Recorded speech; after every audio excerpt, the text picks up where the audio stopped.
Endgame automates the hunt for both known and never-before-seen adversaries in enterprise networks. Built on unique knowledge on the adversary's tools, techniques, and tactics, Endgame's centrally managed agent prevents, detects, and responds to advanced adversaries in the earliest stages of the kill chain without prior knowledge. Endgame, automate the hunt. Today's determined attackers easily bypass even the most advanced network defenses. Trying to ramp up staff to detect their backdoors can cost thousands of dollars and take months, even years. With Active Countermeasures AI Hunter, we enable junior analysts to detect even the most advanced backdoors in a matter of hours. Sign up for a demo and purchase our product today by visiting activecountermeasures.com/PSW. Active Countermeasures. Make every analyst a hunter. Welcome back, everyone, to Paul's Security Weekly. Just a quick reminder for everyone watching and or listening that we have a lot of other shows on the network. In fact, we've got Business Security Weekly, Application Security Weekly. We talk about application security.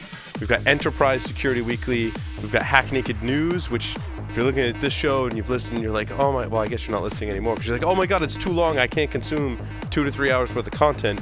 We do produce a show that ends up being 15 or 20 minutes called Hack Naked News. So tell your friends. You can subscribe to them all at securityweekly.com/subscribe.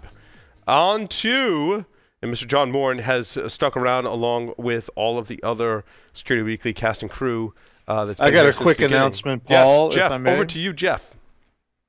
Yeah, I just wanted to give a quick shout out to GurCon. It's not this weekend, Labor Day weekend, but it's the following weekend.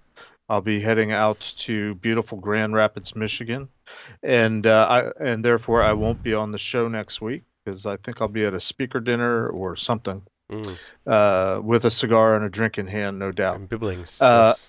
Not only GurCon, I have to duck out of GurCon early. I'm also going to Davenport, Iowa to speak at a conference called CornCon. And you can check that out. Their Twitter handle is @QC CornCon. That's Quad Cities CornCon. Because in Iowa, they do everything in fours. For the corn. For the corn. For the corn. Interesting. Oh, Rhymes I was, International man of mystery, traveling all over the place.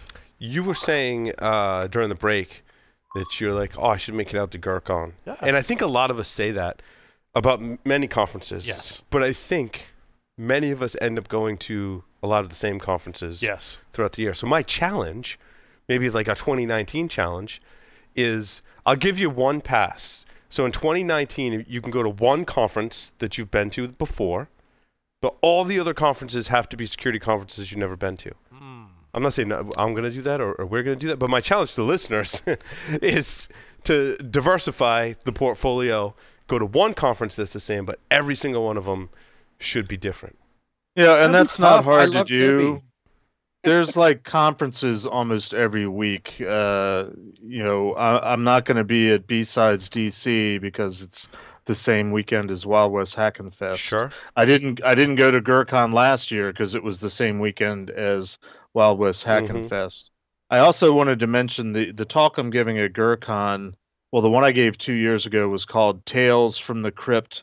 Analyst, where I just simply talked about stuff I did when I was at NSA in the early days as a crypt analyst.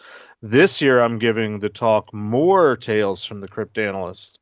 And a quick shout out to One Dark One because she updated my graphics for me. I've got a graphic for my talk. It's pretty cool. Do you have a theme song? I don't, but I'll work on that. Actually, I do. It's a surprise. I'm going to try to, for the first time, to embed sound files into my PowerPoint. We'll see if it works. But my More Tales from the Crypt is basically my last couple years at NSA when we were spinning up the first pen testing team. So I've been going through the last week or so trying to find screenshots and trying to find stuff that I used to do 25 years ago, which is really challenging because there weren't a whole lot of screenshots back then. And I keep chuckling when we have these talks about all the different tools and automation that we have these days, because I'm like, man, we didn't have any of that back then. OSINT, we didn't call it OSINT. We didn't have Google back then. In fact, Yahoo was one of the early search engines. Yahoo! Yahoo! and my personal favorite, Alta Vista. So I've been having a lot of fun just putting together the talk just reminiscing about hacking old style over a 14.4 modem with no tools and mostly just using Unix tools and Unix functions. I'm looking forward to giving the talk. I hope people will enjoy it. And Paul, real quick, if you don't mind, Tyler, who was here on the show last week in the studio, just happened to be in the area randomly when I wasn't, which kind of sucks because I miss Tyler. Tyler is organizing the Lockpick Village at B-Sides, Idaho Falls, coming up September 15th. Which should be. And you said Guardians is that's when Guardians is sponsoring. Yep, and Guardians is sponsoring it. Is that where Tyler's from? Tyler is from Idaho. Okay. Yep. Gotcha. Not necessarily Idaho Falls, but he is from Idaho. So. Gotcha. Sweet. Yep. Stories. Save the taters for the out-of-staters. That's it. That's how it goes. Stories time. Larry. Yes. PackU, an open source AWS exploitation framework. Yeah, very interested in this one. I didn't get a ton out of this. I saw it. I wanted to bring it to the attention of our listeners. So named after a type of piranha in the Amazon. That's very good. I get it. As they say, it's designed to be Metasploit equivalent for the cloud.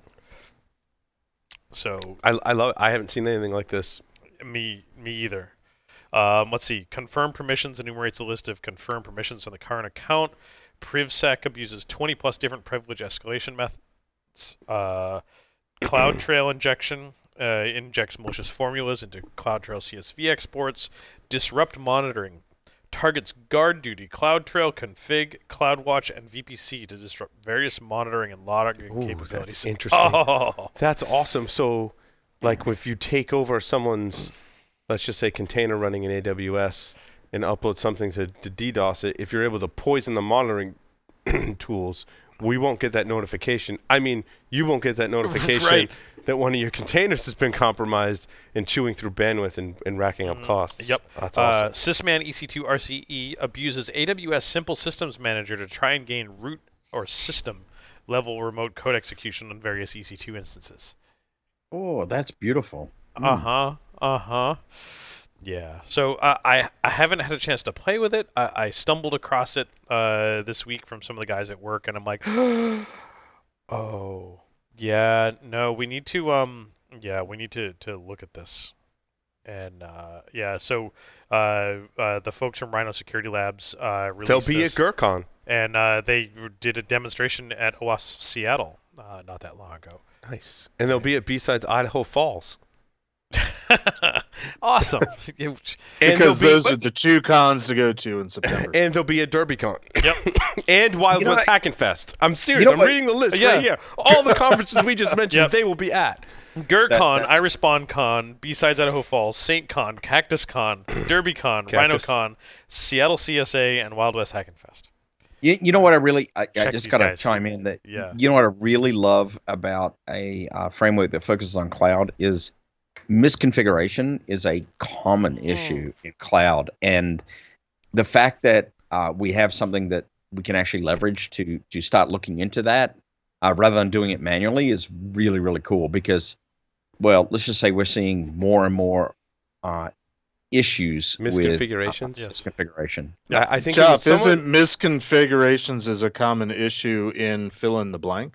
I was going to say there was agreed, but I think a dashingly handsome podcast host that said years ago, misconfiguration leads to compromise. I wonder. It does. It does. No. I think there might have even been a sweeper about that. Yeah, like Paul. You know what, Jeff? Just to address Jeff. Jeff, you're exactly right. Yes. And typically, new technology brings with it a wealth of misconfiguration until it matures, and so that's. It's a beautiful thing, right? And especially those that add an additional layer of complexity as opposed to just your Linux systems and your Windows systems, and then you have an additional layer of complexity to manage that isn't necessarily something you can control. Misconfiguration leads to compromise. And I would add two more things. Beyond misconfiguration, it's misuse or misimplementation, if that's a word. What was the second one? I've been drinking too much bourbon. Never mind. Just said no one ever. Said no one ever. It'll come back to me randomly. Jeff's Well, training for DerbyCon. I will tell you that I've been fascinated, not just by Amazon, but I've been fascinated by misconfiguration issues in Azure, which extends Active Directory to the cloud in more often than not, right? So it's a very interesting area. Oh, I remembered what it was. And we're on a theme of so misconfiguration, misimplementation, like finding shortcuts, using things incorrectly, and this might be a stretch, misuse, using something for other than it was originally intended. A hack? Find a new application. A hack? Not necessarily a hack, but we've got this thing that does this. It can sort of do that over here. That wasn't what we intended it for, but let's try to extend that, and using something beyond what it was originally designed for. I'd give the details but it's a current customer and I can't. But sometimes we run into trouble when we say, hey, we've got this thing here. It does this, but we could kind of tweak it a little and make it do this.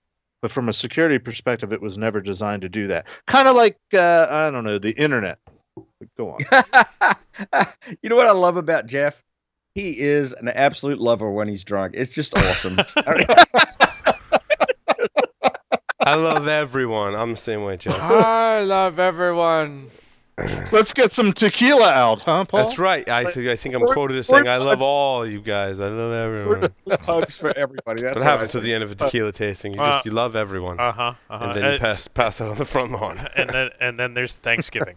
and then there's always Thanksgiving.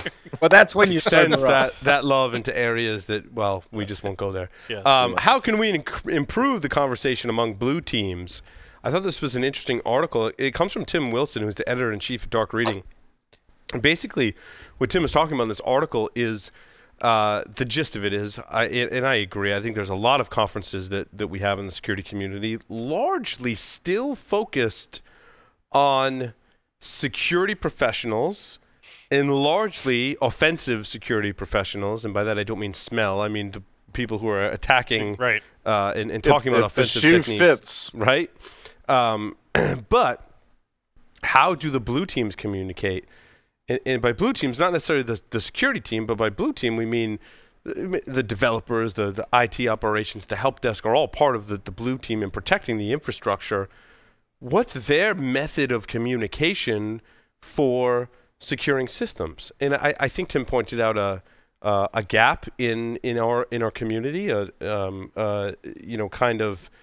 challenge that we have to enable the blue teamers to communicate at the same level, I think, that we communicate on the offensive side. Thoughts, comments? I have a stupid question because I'm reading the article and a sentence caught my eye, and he talks about communication. He says the bad guys are doing it. The IRC community and the dark web are filled with opportunities. Does anybody use IRC anymore? Yes. Yes. Really? Damn straight. Yes. Invite me, damn it. No. IRC.freenode.net. IRC.2600.net. There you go. You know what? Here's what bothers me. All these newfangled technologies, such as Slack, are pushing us diehard IRC people to the edges of the universe. It's just not right. Did you can skip tear over the old dead IRC from my? Never mind. Did you skip over the Jabber craze? What fucking Jabber?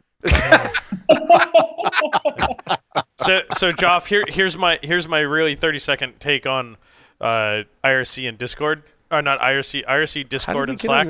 How did we get on this topic? Slack and Discord are IRC with a pretty graphical interface. Yeah. Yeah, exactly. Pretty much. And Yeah, more. except I don't control the freaking server, and that's a problem. Yet. Yeah. If I could take the conversation back for a second, as much as I want to talk Kevin. about Yes. Not Kevin. I do agree with the premise overall with the article. There's definitely some things in this writing that I don't agree with, but the idea that the blue team does not get the recognition or the credit or even a place in the conversation at many conferences or say things that get written about that we read is absolutely true. I think that's a voice that is more often than not left at the wayside when it comes to really cool research. You look at the major conferences, the ones we hear about in the news or articles we read about, is always I use an X-ray machine to read whatever through walls so I can abstract keystrokes off somebody's monitor, not the very novel techniques someone used to detect that. And I think that's very worth talking about, but also doing our best to promote. As we talk about security problems that have existed for decades, and it seems like every show we talk about some kind of common denominator that's very similar.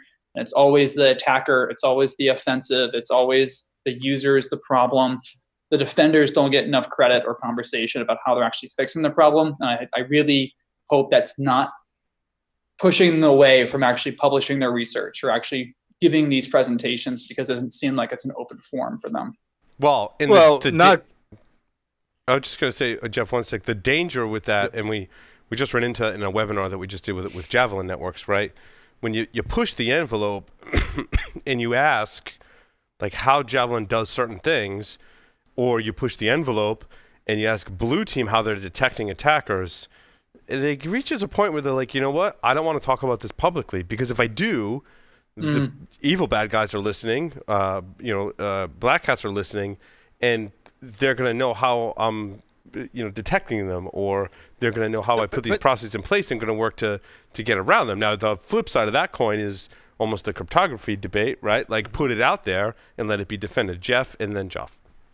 Gosh, I started with 1 point. Now I have 3. Okay. My original point was going to be, yes, I agree with you, not Kevin. The Blue Team doesn't get enough recognition, but in my travels the last couple of years to too many security conferences, there's probably at least 3, if not 4, if not 5 sort of silos of people that would be called security professionals.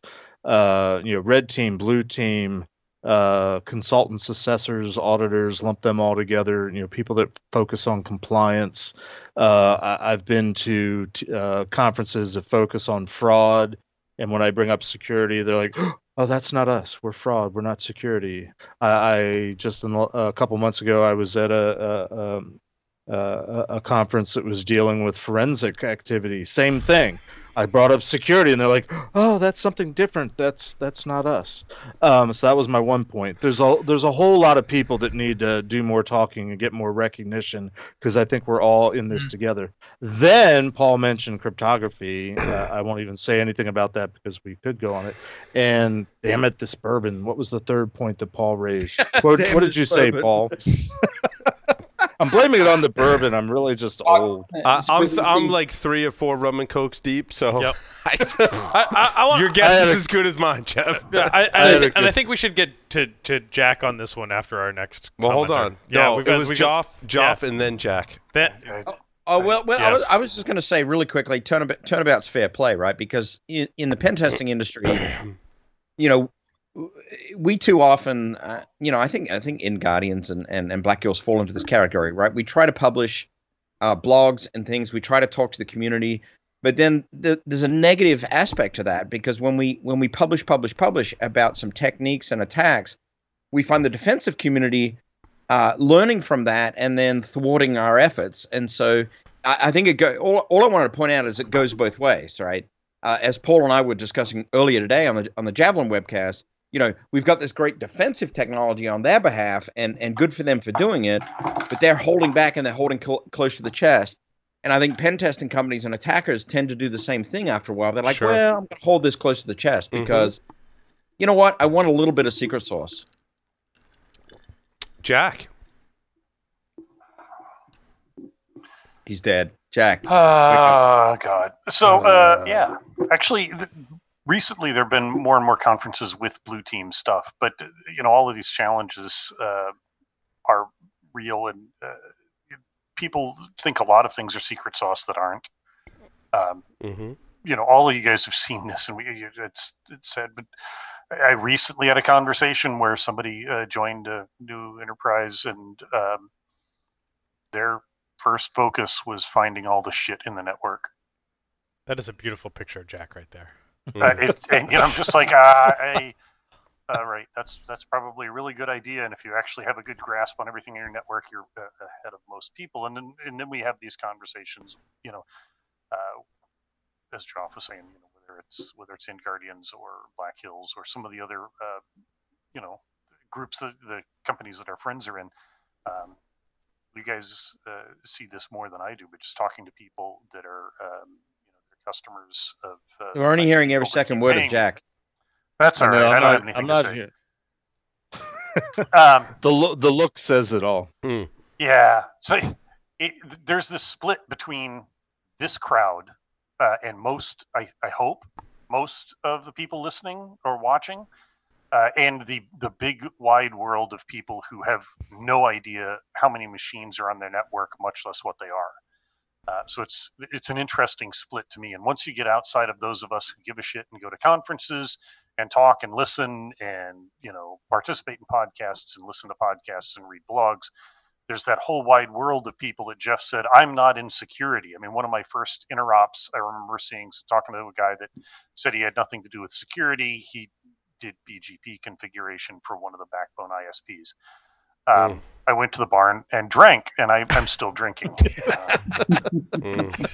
Cheers, Jack. You know what I love about what Jack just said? Jack pointed out Jack pointed out at very, very well that there's a difference between the echo chamber and the rest of the IT security and operations world.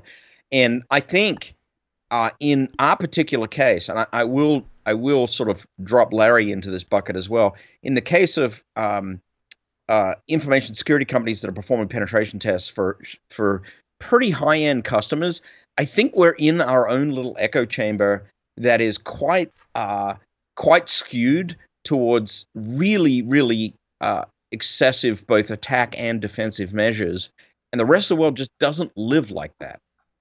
Agreed. You know what's interesting? I go back to actually until the episode 558 where we interviewed Leonard Rose, and we interviewed Leonard because of his experiences with security that ultimately landed him in some legal trouble.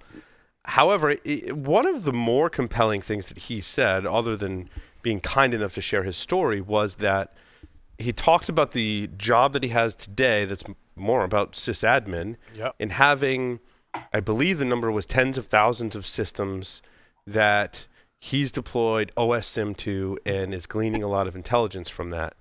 I'd like to see people like that are doing super cool things like that come and have a chance to talk at security conferences where mixing blue team and red team and share his story so that the attackers and red teamers can look at it and validate it or try and poke holes in it to make it better. I mean, that's what we're doing. We're good people, right? Most of us, the majority of us, right, are not black hats that attend these conferences. So we're going to help Leonard and make it better, and people like Leonard that have similar projects. But also we need to invite the blue team, people who are, in this case, Linux systems administrators, as an example, to come and learn as well and mix the two. And I'd love to see that. I think it might be hard to put some of these talks as public in certain cases, but I think it's a direction we need to go in. Well, and on the converse, I think as those quote extreme attack people like many of the folks on this podcast and many of the folks we work with, I think us getting to the blue team quote conferences and or industry conferences, I agree. Outside of the echo chamber, like, hey, we did all this great thing to secure, to admin this, and we did this great thing with metrics and then you have the pen tester come up and go, and because you did all these things, these are how I own your shit. When you describe those types of scenarios, Larry, I have this visual of Mike Poor because he was teaching a class that I was in once. Did he have pants on? He did have pants on, and he was teaching a class, and he describes the scenario where a customer brought him in to review their security architecture. Yeah. And they're going through this huge plotter printer paper of their entire network diagram, and they get all this stuff all over the place. Blinky box. And Mike's just take it in, and Mike stands up. He's got a pen in one hand, looks around, Yeah, strokes his beard. No, but he describes it. It's like a very visual thing that Mike described. He's like, I stroked my beard a couple times and looked around. I took my pen and I dropped it or circled the thing, and I'm like, what is that? And it was like the one weak point in their security architecture. And that's just a visual that has stuck with me for probably more than 10 years. And when you describe that, I still picture Mike Port doing that. I can see Mike. Right? You can visualize it, right? You can see Mike doing that. Yeah. And he's already seen the flaw. Like, he's just looking around for show, right? He's just looking around for show. He already knows where it is. Go ahead, Jeff. All right. Well, that's dramatic effect. All of us can do that. Yeah. I wanted to take what Jack said and go a step further. And I've wanted to say this. Hold on, Jeff. I would say we could all probably do that, but none with as much style and swagger as Mike Poor can do it. I concede, but we've all looked at network diagrams and said that WTF moment. That? Yes, exactly. But to what Jack is saying, I spent a lot of years on what I would consider to be outside of the hacker community. I've only been back in the hacker community for the last 4 or 5 years, thanks to Tenable. But something I've wanted to say to this community for so long, and maybe I'm saying it now because it's the bourbon talking, but not only are we an echo chamber, but the rest of the world, whether it's blue team or companies, executives, whatever, not only do they not know about us, but they don't really care. And having been on both sides of the fence, I want to try to bridge the gap somehow, because there's so many smart people on this side of the fence that know how bad things are, and there's so many people on the other sense that are, and it's not just a matter of clueless. They just don't have the motivation. It's not in their job description. It's not their motivation. Tying this back to our interview with Jason earlier in security awareness, there's got to be some way for us that know better and know how bad things are to bridge the gap and try to convey in a new and different way, or dare I say, in an old and tried and true manner of just how bad things are. But as long as we stay within the echo chamber, even going just between red team and blue team, we're still in an echo chamber. So I'll throw something out and people can beat it up or not. But I submit to all of us, all of the hosts here in our listening audience, perhaps security at its most fundamental level is not a technology problem. Neither is it a technology solution. It transcends, security was a problem before technology jumped into the equation. And as long as we keep thinking about it as a technology problem and only look at technology solutions, and I think Jason was getting at this a little bit, we're always going to continue collectively to fail, and we're always going to struggle, and we're always going to keep having these same conversations that we seem to have over and over again, on and on and on. I'll stop now. It transcends, like gravity transcends space and time. If you've seen Interstellar, I'll take it. I'll take it one step further. Take it. Joff, if you could take it one step further, that'd be awesome. Well, I think I will. There is an effect that I've been concerned about in our consulting, and that is the Streisand effect. The Streisand effect. No, that is the effect of lack of diversity in the echo chamber, and i.e., what if your customers Internet Explorer? Wow. What if your customers become so attuned to the attacks that the set of boutique pen testing companies are throwing at them that they tune their defenses only towards those set of skills? It's not Internet Explorer. It's Microsoft Edge. Thank you, Johnny Blaze. And Joff, I'd argue that the boutique pen testing firms do not have a specific set of TTPs that they follow. That they're very much dynamic and they change from engagement to engagement. And can we not call them boutique? Okay, Sure. well let's What let's would you like drop to call let's drop boutique, but I would argue the counter argument that indeed the top level pen testing companies in the country, if not the world, do have quite a distinct set of TTPs. They may merge over time and modify over time, but we definitely have a foot and a fingerprint. I'd call them specialized, and Dave Kennedy, and Jeff, you were on this podcast too. Dave Kennedy made the analogy to the medical field where you go to your general practitioner, you can only get so far until the general practitioner recognizes a specialist in that area. Like an But the problem, I mean, the analogy holds up 90%. I think Dave and I kind of agreed to disagree, but it holds up pretty well. Sure. And especially an analogy that goes between security and healthcare, which, as you know, is a pet peeve of mine that people take that way too far. I thought Dave's analogy in this case was very, very good. And I think that's great because boutique sort of implies that you're paying extra for something that you can get at Walmart. Sure. Yeah. well, but instead of boutique, let's say specialist. But to use the analogy that Dave brought up, I'll use my mother-in-law as an example. When she had medical issues, and she was going to her general practitioner that referred her on to a specialist, who referred her on to another specialist, who referred her on to yet another specialist. And there ended up being 4 or 5 specialists. And every time she'd go to an individual specialist, they would focus on the one specific problem that they were specialists on, and they would prescribe a medication. She got to the point where she was so ill that she was basically on her deathbed, and my wife, to her credit, kind of took over and started took that step back, which again is what I'm saying. This isn't a technology problem fundamentally, and said, okay, you've got all these different medications that you're taking, but this one says right here on the label, don't take it with this other medication, which you've also been prescribed for. So she was basically killing herself because of the medications she'd been prescribed, and none of the individual specialists were talking to each other. And so the analogy is to go back to holistic medicine, take a step back and look at the big picture, which I think is what we're all saying is what's needed. There needs to be this logical step back and look at the big picture. I agree. We can certainly teach to the test. We can certainly pass the particular pen test because there's a particular footprint.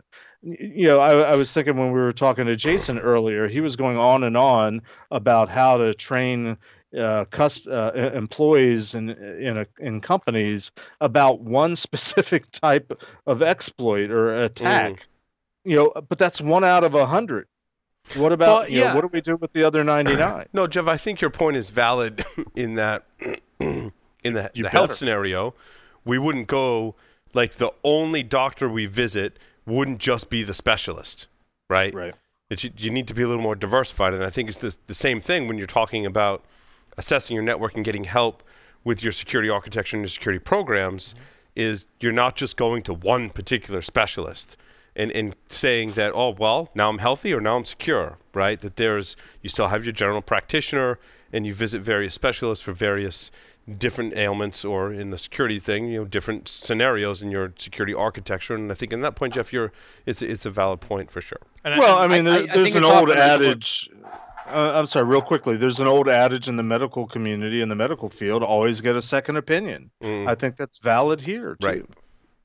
John, I couldn't agree more. I brought this up, so shame on me. No, not shame on me. It's actually a good topic.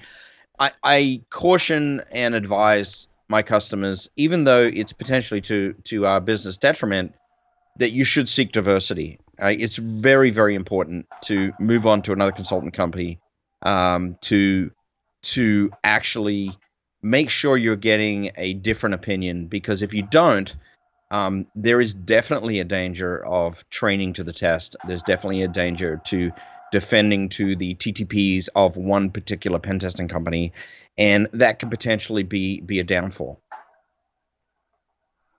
Next topic. All right. No, we can't, because I've been poked. All right. Jeff, I'm going to make this quick. Hold on. Sorry. Yeah.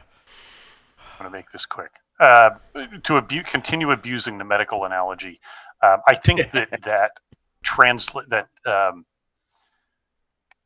somebody inside your organization that's doing defense, that's doing security, needs to be that person who does the comparison, that makes sure you don't have too many specialists. To abuse that, during my wife's cancer, I had a notebook which I kept at all times, because no matter what you're doing, at sometimes test results come back faster than the next doctor knows them. And so I would keep notes on everything and cross-correlate them and put them into the spreadsheet. And sometimes it would be the hematologist would say something, and then somebody would be saying, we can't give you this drug because of that. It's like, no, that's fixed. If you actually are dealing with your PCI assessor and you're dealing with whatever ISO standards or NIST standards or whatever, and you have somebody that's looking at compliance and trying to map that to what your mandatory garbage pen test is that you do for PCI, and then the actual red team that you do with one of the not witch doctor companies, the giant consultancies I think of as witch doctors, and the smaller ones with specialists, and our friends are the ones I think of as actual physicians. But anyway, there's got to be somebody on the inside who takes responsibility for doing that, to kind of correlate those things and be like, oh, hey, how come this auditor found this and this assessor didn't? First of all, what's the truth? And second, can we correct the finding? And that's a bullshit clipboard paperwork job internally, but it's critically important. And unfortunately, a lot of times that gets siloed like everything else. Thank you, Jack. So moving on to a different story. New pen test tool tricks targets with Microsoft WCX files. I haven't had time to research this deeper. This came from a post from Trustwave that was republished at Dark Reading. But an attacker can, with this Python-based tool called Firework, can leverage the workspace functionality to deploy malicious application or desktop as part of a social engineering campaign and exfiltrate data such as passwords. And this is all using a Microsoft Workplace to deploy a malicious WCX file. Has anyone heard of this technique before? I have not. Looks like I'm not alone. No. Joff, it reminds me of something you were talking about earlier, not on this show. Yeah, exactly. Earlier conversations. What was the HTA files? Explain that again. Yeah, well, so combination of things. There's a lot of unexplored territory, obviously, in any kind of attack vector space, and one of the ones I mentioned was the ability to leverage DCOM for lateral movement, and a couple of different techniques there. One was using XLL files to actually force Office documents to load DLLs. Use WLL files in terms of Microsoft Word to do the same thing. There's a tremendous amount of unexplored opportunity in the functionality that Microsoft provides that we haven't even touched yet, and I think this article touches on the same kind of thing, right? These Microsoft WCX files. As it turns out, in the pen testing space and the attack space in general, we tend to focus on, hey, low-hanging fruit, and it works until it doesn't work, and then we move out. But fortunately, I suppose for us, there's a wealth of things to move out into, and distributed COM or DCOM and related objects is one of those spaces where it's very ripe for further exploitation. For sure. So much unexplored. So, Paul, one of your stories that was there. Yes. I'm just. Be careful! I didn't read all my stories. It's okay. Because I'm going to make a joke about it. Okay. Your story number. Where did it go? Number 10. How one man could have pwned all of your PHP programs, and my answer is because PHP. Well, yeah, and I think that's a great point. Sven's tech segment from last week certainly underscored that, and there was a PHP vulnerability that allowed for privilege escalation on WordPress recently as well, and still today we're finding... There you go, WordPress. There you said the trifecta, PHP and WordPress. And I know there's supposed to be 3. There wasn't necessarily a WordPress vulnerability, although I think you had to chain some vulnerabilities together. It also affected other platforms. but it was a vulnerability in PHP. Yep. I think this one comes down to PHP package management. Yep.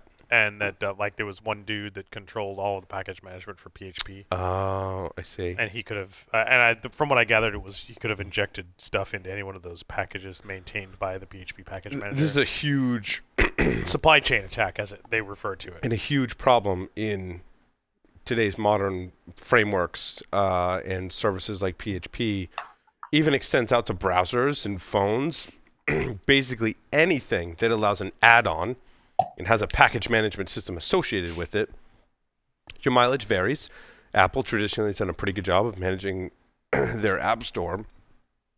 Essentially, this app store is the same thing in PHP as it is in Node.js, as it is in WordPress with plugins, as it is with the Chrome browser with plugins.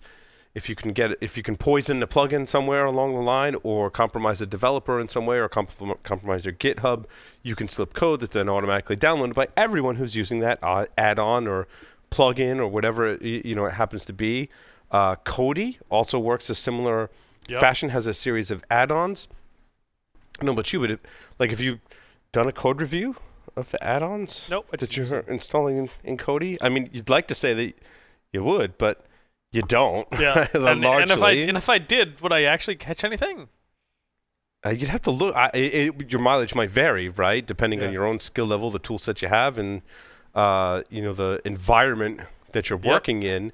And there was a significant vulnerability in Kodi plugins that were rendering videos, which is a common type of add-on for Kodi, that then went out to other sites to download subtitle files, and the subtitle files were exploiting buffer overflows and other vulnerabilities in the software. So this, to me, this type of vulnerability, I like how they call it a supply chain attack, because when I talk about all those different ecosystems, the supply chain attack is very popular because it's somewhat unsophisticated, right? Like I can social engineer the person who has the certificate or the keys or the passwords to update the add-on. If I can get to that person, I can slip my code in the add-on, and that add-on is automatically now updated to all the people, depending on the platform. But in Chrome's case, right, it might be automatically updated.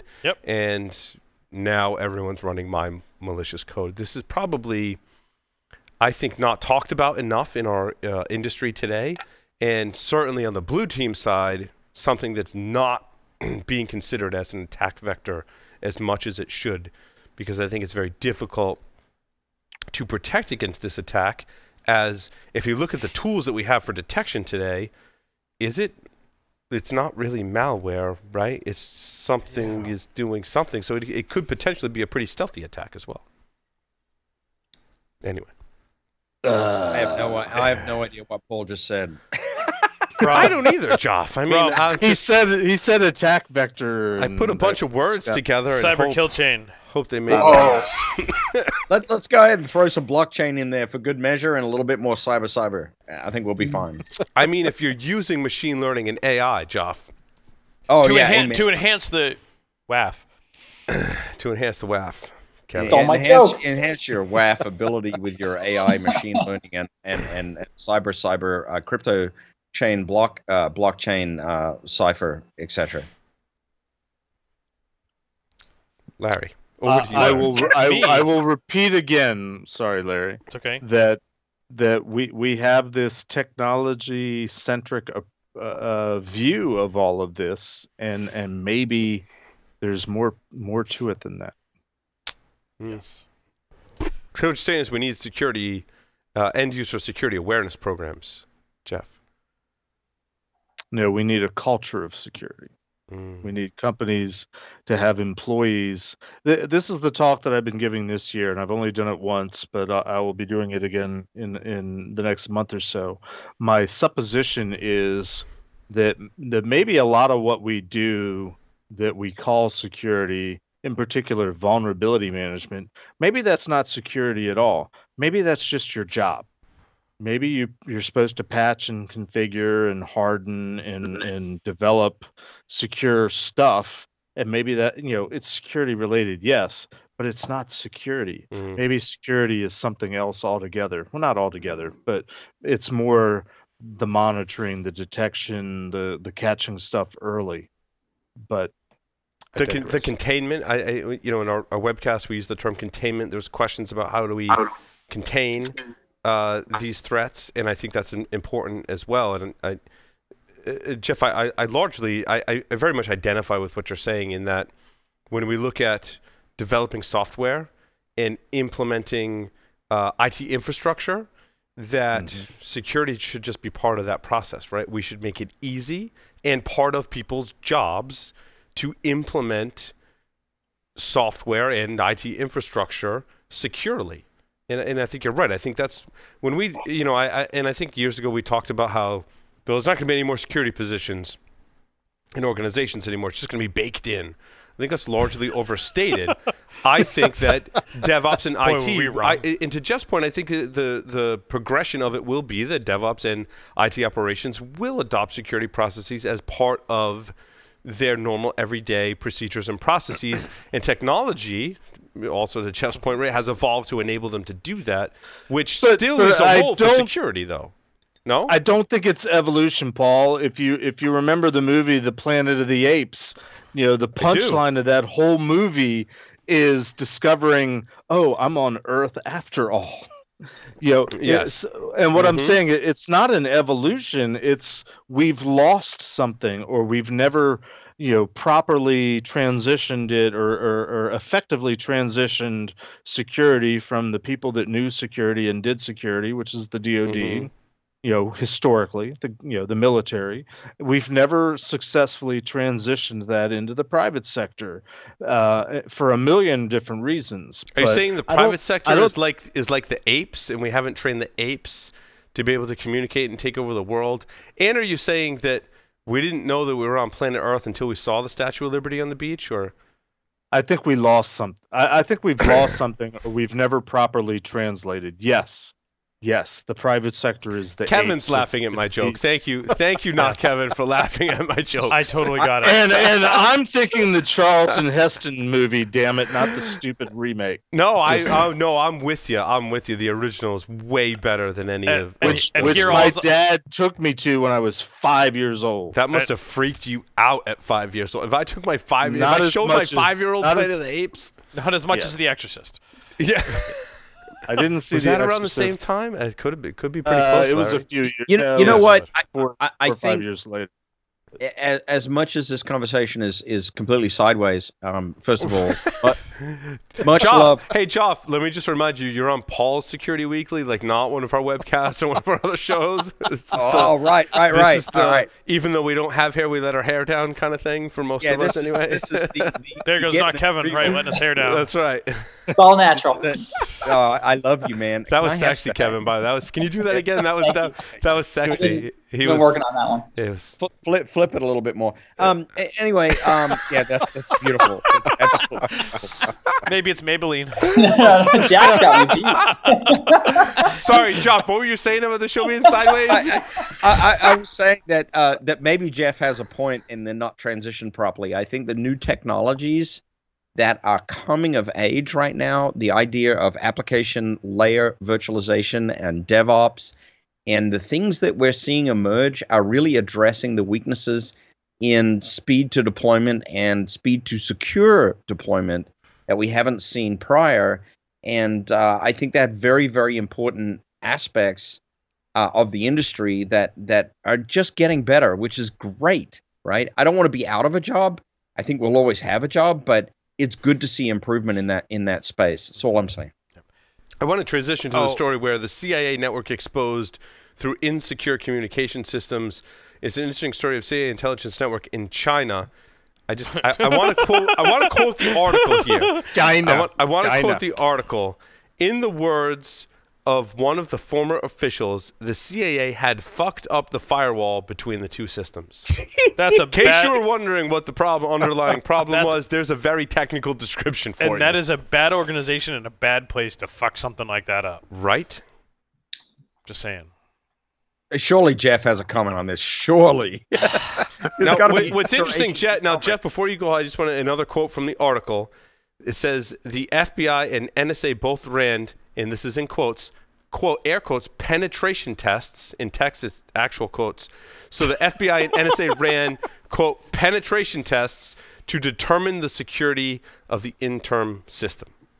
I don't know when you were doing pen testing at the NSA, Jeff, if it was penetration test or if it was air quotes penetration test. I'm not sure what the difference is. I'll defer to you on that one. We might have to get Jason back on here. He's in Texas now. Where do I start?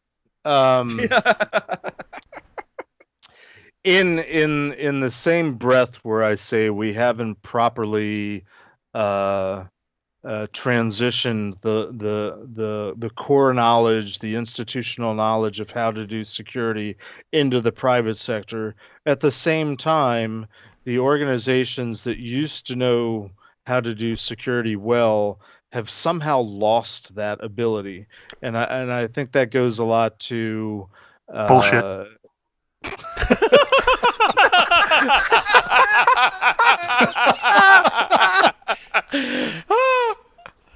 Oh, we're gonna get into it now. The gloves are off. More in the old days, the adversaries weren't playing hardball. Now they are. They never had the skills. The Orange Book was a joke. Loft and other hacker crews proved that decades ago. Oh, I agree with that, but I'm talking about before computers and networks entered into the field. The idea of security and data protection and keeping secrets, which is what this all used to be, has always been. I will defer to you there. Old school, proper spycraft, that used to be a thing.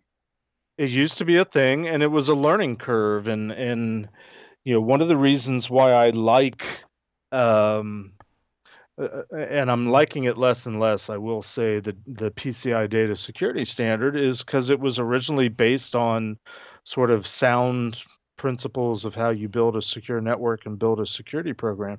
But prior to that, and this is what I'm getting at, computers and networks have only been around for the last 30, 40 years.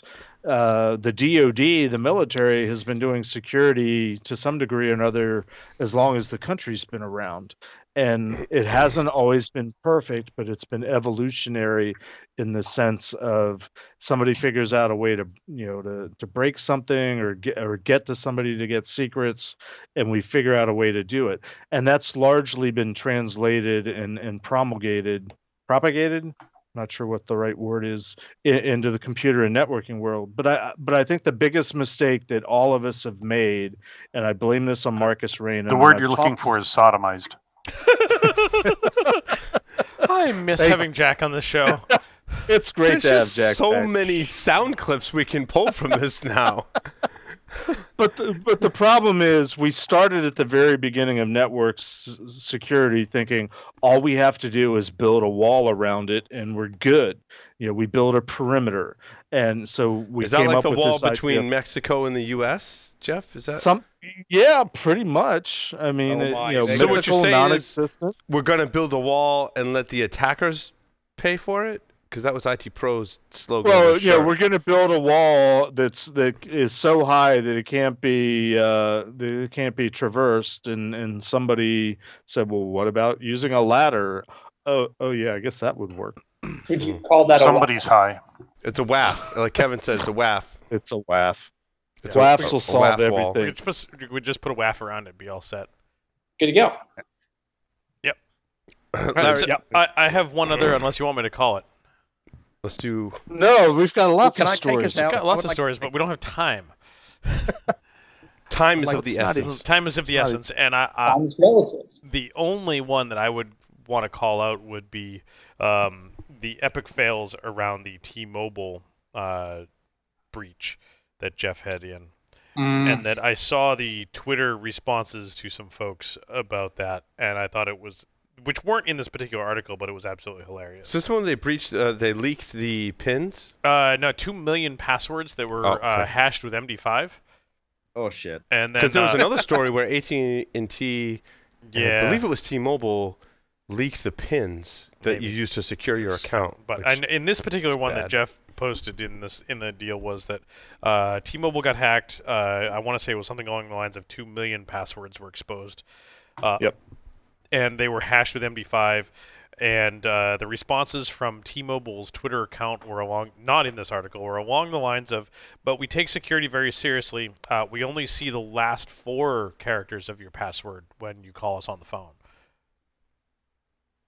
But that means you're storing them in plain text somewhere, and MD5 they also said in this article, which I thought was interesting because I'm the PCI guy, but accounts were compromised, all sorts of personal information, but the hackers didn't get the credit card information. Yep. So we're good. Which to me is like the Anthem hack a couple years ago, and like we were talking about earlier, sort of teaching to the test, complying to whatever the strict requirement is. They were good from one particular perspective, but they were missing the big picture of we've got other stuff that we need to protect, that we need to worry about. Yep. With that, Paul. Are we done? I think so. Joff wanted to take us out. Maybe you could. Joff totally needs to take us out. Are you okay with that? Hell yeah. I was checking with you first. Yeah, no, seniority. Hell yeah. Seniority. Hell yeah. Already. Joff totally needs to take us out. Joff, take us out. All right, here we go. Paul, I am your father. Over and out.